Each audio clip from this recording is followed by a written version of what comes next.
তাফসীরুল কোরআন, কথাটা সত্য না মিথ্যা? তাফসীরুল কোরআন। সুতরাং কোরআনের তাফসীর এই হেডলাইনের হক আদায়ের প্রয়োজন আছে না নাই? যদি লেখে রাখলাম তাফসীরুল কোরআন আর তা হলো না পুরোপুরি, তাহলে এই হেডলাইনের যে হক, সে হক কি পূরণ হলো?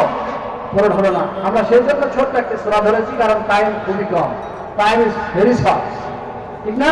টাইম এন্টারভেট থাকলো, টাইম খুব দামি জিনিস, সুতরাং টাইম স্বল্প, এই জন্য আমরা ছোট্ট একটি সূরা ধরেছি।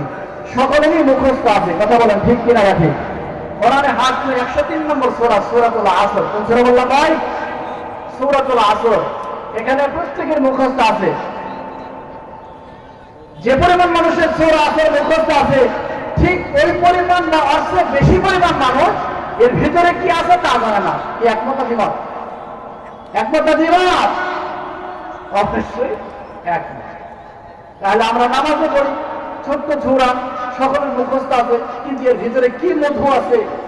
এটা কি কালেজের মধু, না এটি শস্যের মধু আছে, না কিসের মধু, কোন মধু এখানে আছে তা কিন্তু আমরা জানি না। সেটা আজকে সেই মধুগুলো আজকে বের করার চেষ্টা করবো। সুবহানাকা লা ইলমা লানা ইল্লা মা আল্লামতানা ইন্নাকা আনতাল আলিমুল হাকীম। সকলে প্রাণ করে বলুন আল্লাহু আমিন। সম্মানিত মুসলিমরা, চলুন সেই ছোট্ট সূরা সূরাতুল আসর, কোরআনে হাকিমের 103 নম্বর সূরা। এই সূরাতুল আসর এর আয়াত সংখ্যা হলো 3। কত এরা? আয়াত সংখ্যা 3। এর শব্দ আছে 14, অক্ষর আছে, হরফ আছে 70টি। সুবহানাল্লাহ। তাহলে 70টি হরফ আমরা যখন তেলাওয়াত করলাম, বক্তা এবং শ্রোতা উভয়ের আমলনামায় মিনিমাম 700 নেকি লেখা হয়ে গেছে অলরেডি। আলহামদুলিল্লাহ, আওয়াজ দেব আলহামদুলিল্লাহ। এবার এমন সূরার নামকরণ মাত্র সূরায়ে আসর শব্দটি উল্লেখ রয়েছে বলেই এর নাম হয়েছে সূরাতুল আসর। আর দ্বিতীয় পয়েন্টে আমাদের যে কথা থাকবে সেটি হচ্ছে যে এই সূরাটার নাযিলের প্রেক্ষাপট, বহুত বর্ণনা। চতুর্থ নম্বর যে বিষয়ে আলোচনা হবে সেটি হচ্ছে সূরার গুরুত্ব। আর পঞ্চম নম্বর যে বিষয়ে আলোচনা হবে সূরার বিষয়বস্তু। এরপরে আয়াত করে আমরা ঠিক সময়ের মধ্যে আমরা সলভ করে আমরা চলে যাবো ইনশাআল্লাহ। এবার চলুন আমরা বলি, আউযু বিল্লাহি মিনাশ শাইতানির রাজীম। বিসমিল্লাহির রাহমানির রাহিম। আল্লাহু আকবার। ওয়াল আসরি ইন্নাল ইনসানা লাফি খুসর ইল্লা আল্লাযীনা আমানু ওয়া আমিলুস সালিহাতি ওয়া তাওয়াসাউ বিল হাক্কি ওয়া তাওয়াসাউ বিস সাবর। জোরে বলে আল্লাহু আকবার। তাহলে প্রথম দিকে একবার বললাম 700 নেকি পাইলাম, এবার দ্বিতীয় পয়েন্ট আবার বললাম, আবার 700 নেকি হয়ে গেল। তাহলে 700 আর 700 কতটি হলো? 1400 নেকি মিনিমাম আমার নবীজি বলে দিয়েছেন। এই 1400কে আল্লাহ ইচ্ছা করলে 14 লক্ষ করতে পারেন কি পারেন না? বলে সুবহানাল্লাহ। সম্মানিত উপস্থিতি, 1 নম্বর কথা, সূরা আসর কোরআনে হাকিমের 3 নম্বর সূরা। এই সূরার নাম সূরা আসর হলো কেন? এর কারণ হলো অত্র সূরার বদলে আল্লাহ পাক আসর শব্দটি সেট করে দিয়েছেন। এই আসর মানে 1 নম্বর আসর মানে যুগ, 2 নম্বর আসর মানে ইতিহাস, 3 নম্বর আসর মানে আসরের ওয়াক্ত, আসরের সালাত। জোরে জোরে কান সুবহানাল্লাহ। সম্মানিত সুধীমণ্ডলী, এই সূরা ছোট্ট একটি সূরা। অনেকে মনে করতে পারেন হুজুর আমাদের অনেক মূল্যবান সময় নষ্ট করে আজকে এসে তাফসীর মাহফিলে বসলাম, আর আপনি এমন একটা সূরাই ধরলেন সেই সূরাটা মুখস্থ তো মুখস্থ, শুধু মুখস্থই নয় ঠোঁটস্থ আছে এমন একটা সূরা ধরলেন কেন? এত ছোট সূরা এর আলোচনা শোনার জন্য তো আমরা আসি নাই। তাহলে একবার চলো ইমাম মুহাম্মদ ইদ্রিস আশ-শাফিঈ রাহমাতুল্লাহি আলাইহি, যিনি 100 যিনি 150 হিজরিতে জন্ম, 204 হিজরিতে তার মৃত্যু। তাফসীর ইবনে কাসিরের মধ্যে তিনি বর্ণনা করেছেন, লাউ তাদাব্বারান্নাস হাযিহি সূরাতুল আসর লাওয়াসিআতুহুম। জোরে জোরে আল্লাহু আকবার। ইমাম শাফিঈর নাম শুনেছেন তো? চার ইমামের উম্মতের একজন ইমাম, তার নাম কি?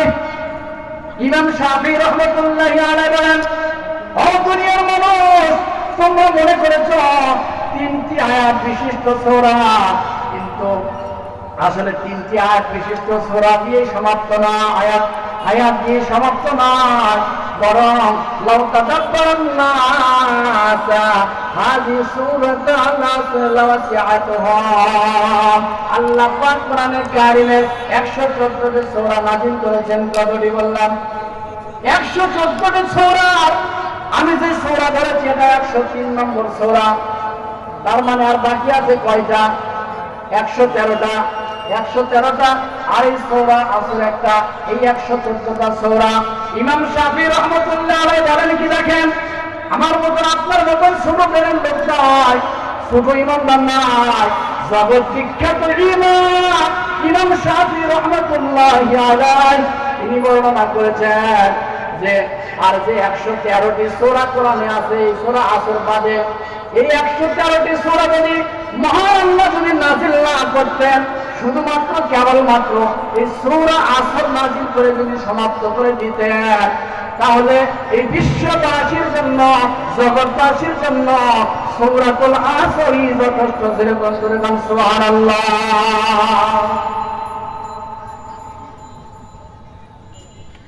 সম্মানিত উপস্থিতি, তাহলে ইমাম শাফিঈ কি বললেন যে এই সূরা আসর বাদে আর বাকি 113টি সূরা আর নাযিল না হলেও চলতো। তাহলে বোঝেন এর মধ্যে কি মূল্য আছে, ঠিক না? সুতরাং এমন সূরার ভিতরে আল্লাহ পাক 4টা কর্মসূচি নিয়েছেন। কয়টা?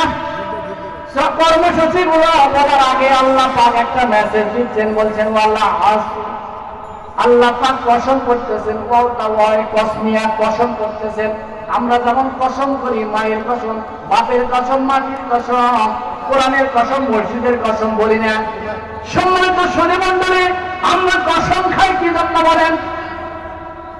আমরা কসম খাই একটা বিষয়কে মজবুত করার জন্য, ঠিক না ভাই? কসম খাই একটা বিষয়কে মজবুত করার জন্য, বিশ্বাসযোগ্য ভাবে উপস্থাপন করার জন্য। তাহলে আল্লাহর কি কসমের প্রয়োজন? আল্লাহ তো এমনি বললেও না, কসম করলেও তাই, ঠিক না ভাই? ঠিক।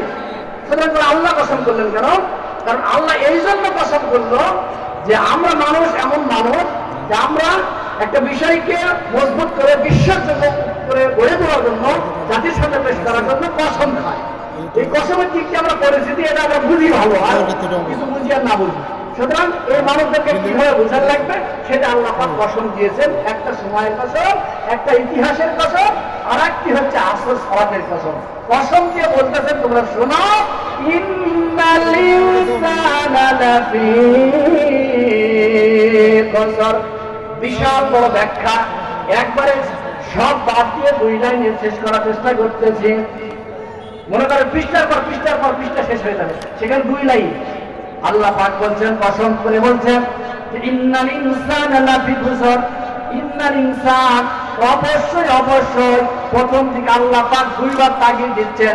একটা হরফে মুসাফফাতে ফেলে একটা তাগিদ, আবার আরেকটা লামে তাগিদ। তার মানে আল্লাহ বলেন ইন্নাল ইনসানা লাফি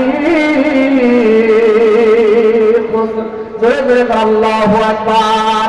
আল্লাহ পাক কসম খেয়ে এই বিশ্ব মানব মণ্ডলীকে জানাচ্ছেন, শোনো শোনো, পৃথিবীর সব মানুষ ক্ষতির ভিতরে নিমজ্জিত আছে। জোরে জোরে নাউযুবিল্লাহ। তাহলে আল্লাহ বলছেন পৃথিবীর সব মানুষগুলো ক্ষতিগ্রস্ত। আপনি ক্ষতিগ্রস্ত, আমি ক্ষতিগ্রস্ত, আরেকজন ক্ষতিগ্রস্ত, এখানে যারা আছে সবাই ক্ষতিগ্রস্ত। কারণ ইন্নাল ইনসানা, ইন্নাল এখানে আলটা হচ্ছে কুল্লু, প্রত্যেককে বোঝানো হচ্ছে।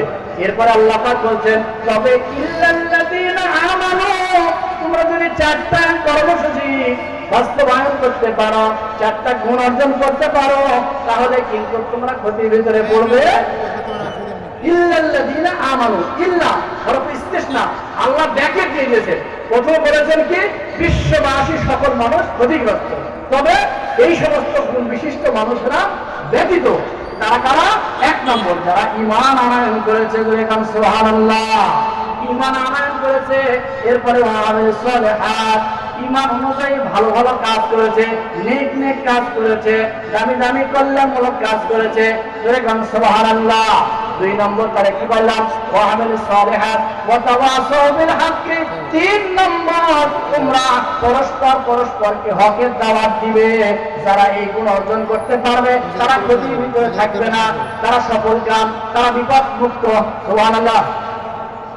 চতুর্থ নম্বর ওয়া তাওয়াসাউ বিল হাক্কি ওয়া তাওয়াসাউ বিস সাবর। চতুর্থ নম্বর পরস্পরকে হকের দাওয়াত দিতে গিয়া বিপদ, জুলুম, নির্যাতন, নিষ্পেষণের ইস্তেমার ওলার আপনার আমার উপর আসতে পারে বিভিন্ন দিক দিয়া। আর এই জন্য প্রয়োজন কি? ধৈর্য। এই জন্য আল্লাহ পাক শেষে বলতেছেন ওয়া তাওয়াসাউ বিল হাক্কি ওয়া তাওয়াসাউ বিস সাবর। চতুর্থ নম্বর গুণ সবুরকারী হতে হবে। এই চার গুণ অর্জন করতে পারলে আমরা ডে অফ জাজমেন্ট, বিচারের দিনে সাকসেসফুল হব, আল্লাহ জান্নাতে যেতে পারবো। জোরে জোরে গান সুবহানাল্লাহ। তাহলে আল্লাহ পাক কসম খেয়ে বলছে পৃথিবীর মানুষ তোমরা সবাই ক্ষতির ভিতরে নিমজ্জিত, তবে যারা ইল্লাল্লাযীনা আমানু, যারা ঈমান আনয়ন করেছেন তাহলে ঈমানদার কারা? একটা ব্যাখ্যা আছে। ওয়ামিলুস সালিহাত, দুই নম্বর গুণ। তাহলে ওয়ামিলুস সালিহাত কারা? এটা একটা ব্যাখ্যা আছে। ওয়া তাওয়াসাউ বিল হাক্কি, পরস্পরকে হকের দেওয়া। হক কাকে বলে? পরস্পর কি জিনিস, এর ব্যাখ্যা আছে। ওয়া তাওয়াসাউ বিস সাবর, এরপরে ধৈর্য কি জিনিস, এর একটা ব্যাখ্যা আছে। ধৈর্যশীলদেরকে আল্লাহ পাক কোরআনে কারিমে ভালোবাসে। ইন্নাল্লাহা ইউহিব্বুস সাবিরিন। যেরকম সুবহানাল্লাহ। পুরো কোরআন মাজিদে 8 শ্রেণীর মানুষকে আল্লাহ পাক মহব্বত করেন, ভালোবাসেন। এর মধ্যে একটা হচ্ছে ধৈর্যশীল, সবরকারী। আমরা এই চার গুণ অর্জন করে আমরা সে পরকাল ইনশাআল্লাহ ডে অফ জাজমেন্ট, বিচারের দিনে সাকসেসফুল হতে চাই কি চাই না? আবার বলো চাই কি চাই না? তাহলে আমরা বুঝতে পারলাম তো, খুব সংক্ষিপ্ত সময়ের ভিতরে বুঝতে পারলাম তো যে পৃথিবীর সমস্ত মানুষ ক্ষতির মধ্যে নিমজ্জিত আছে। সেটা মেম্বার থেকে প্রধানমন্ত্রী পর্যন্ত হতে পারে, সেটা মসজিদের ইমাম থেকে একবারে আজকে প্রধান মুফাসসির হতে পারে ক্ষতির ভিতরে। তবে যেই গুণগুলো থাকলে ক্ষতির ভিতরে থেকে বাঁচতে পারবো তার এক নম্বর গুণ হচ্ছে যারা ঈমান আনয়ন করেছে। আল্লাহ পাক বলেছেন ইন্নামাল মুমিনুনাল্লাযীনা আমানু বিল্লাহি ওয়া রাসূলিহি। আল্লাহু আকবার। ثم لم يرتابوا وجاهدوا بأموالهم وأنفسهم في سبيل الله أولئك هم الصادقون।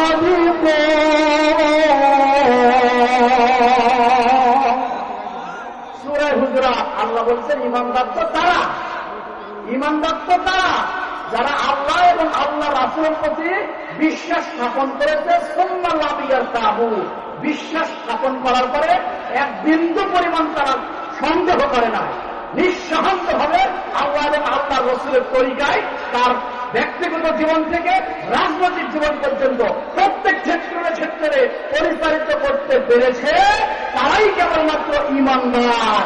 এক নম্বর গুণের এই বৈশিষ্ট্য দেখেন। সুবহানাল্লাহ। এই তাফসীর হযরত আব্দুল্লাহ ইবনে আব্বাস রাদিয়াল্লাহু তাআলা আনহু তিনি বর্ণনা করেন। ইমাম রাজি তার তাফসীরে কাবিরের মধ্যে তিনি বর্ণনা করে দিয়েছেন যে আসর, সূরা আসরের তাফসীর আমি বুঝতে পারতেছিলাম না, সূরা আসরের তাফসীর আমি বুঝতে পারতেছিলাম না। একদিন মাঠের মধ্যে গেলাম, গিয়ে দেখি একজন বরফ বিক্রেতা তিনি চিৎকার করে আওয়াজ করতেছেন, কে আসো, আমার পুঁজি তোমরা রক্ষা করো। প্রতিটা মুহূর্তে আমার পুঁজিটা বলে শেষ হয়ে যাচ্ছে। তখন তাফসীরকারক ওই বরফ বিক্রেতার কাছে গিয়া বিষয়টা ভালো করে জানার চেষ্টা করলেন। তিনি বললেন আমার মূল পুঁজি হলো এই বরফের ভিতরে রয়েছে। সুতরাং এই সময়ের ভিতরে যদি তোমরা এই বরফ ক্রয় না করো, আইসক্রিম যদি ক্রয় না করো, তাহলে এই আইসক্রিম এক সময় পানি হয়ে যাবে, আমি লসের মধ্যে পড়ে যাব। এটা কিন্তু সেই লস নয়, লাফি ঘুষুর মানে যারা 4 গুণ অর্জন করতে পারবে না তাদের আমও যাবে, ছাড়াও যাবে, দুনিয়াও যাবে, আখেরাতও যাবে, ঠিকানা হবে জাহান্নাম। আল্লাহ আমাদেরকে এইরকম বিপদের হাত থেকে রক্ষা করো।